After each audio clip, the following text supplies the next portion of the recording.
Our correspondent Patrick Fok is joining us live from Beijing. Hi Patrick.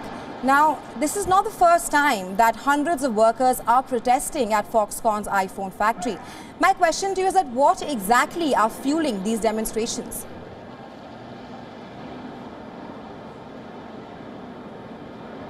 Just first of all, I'm talking to you from Hong Kong, but you said it there a moment ago, it's over unpaid wages. Specifically, if you remember previously when factory workers complained about working conditions, they'd been lured to come back and continue working. They were offered lots of incentives, including bonuses. And what we're hearing from reports is that the workers are now angry that they're being told that the bonuses they were going to be paid are going to be paid later than was initially promised. So, previously we had a situation where lots of workers were fleeing the factory because of conditions. Now things have turned violent. We've been seeing live stream videos of people with sticks in their hands, smashing surveillance cameras, and one person in particular saying that Foxconn isn't treating us like human beings, and confronting, as you say, people in hazmat suits who are reportedly police and carrying batons. So it does sound as though there is a chaotic situation going on at the plant in Zhengzhou, and also creates a lot of uncertainty. It's created a further collective anger over COVID curbs being implemented in China. Right, Patrick. Now, one of the major reasons why these workers are fleeing the factory is the strict COVID-19 policy. How do you assess China's stringent zero COVID-19 policy hampering the Chinese businesses as of now?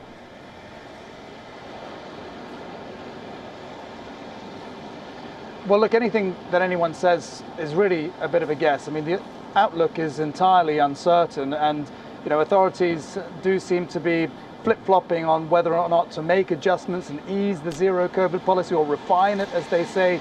Or we've got a situation now where there are 30,000 cases nearly reported today, and lots of different parts of the country are going under strict lockdown. Nomura estimates that the places under a lockdown right now account for 20% of China's GDP. So, of course, the outlook is gloomy, but how it turns out in the long run is very uncertain.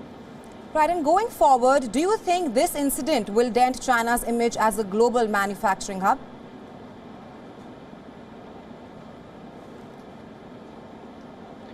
Well, I think a lot of experts have already weighed in on that to say, yes, this is going to make people reconsider their supply chains and look for alternatives. A lot of people talk about Vietnam benefiting from that. Of course, Apple, as we know, is moving a lot of its production also to India. So part of this is certainly COVID related, but part of it also due to geopolitical tensions as well. There are lots of factors involved here, but I mean, right now, when we see situations like this go on, it makes it very difficult for companies not to make other plans going forward.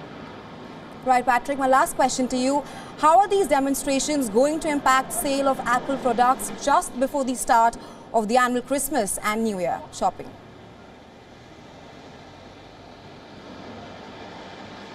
Well, you mentioned some of the data there just now.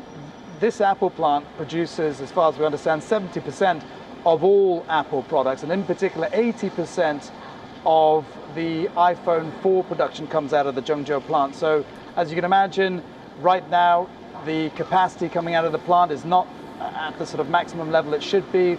We're told that it's been reduced by about 30%. And then, of course, you've got this fresh unrest, and that creates more uncertainty right ahead of the Christmas holiday. So it's very hard to say just how much of an issue this is going to be for Apple, but certainly it is going to create a lot of headache in the lead up to what is a key shopping period for consumers.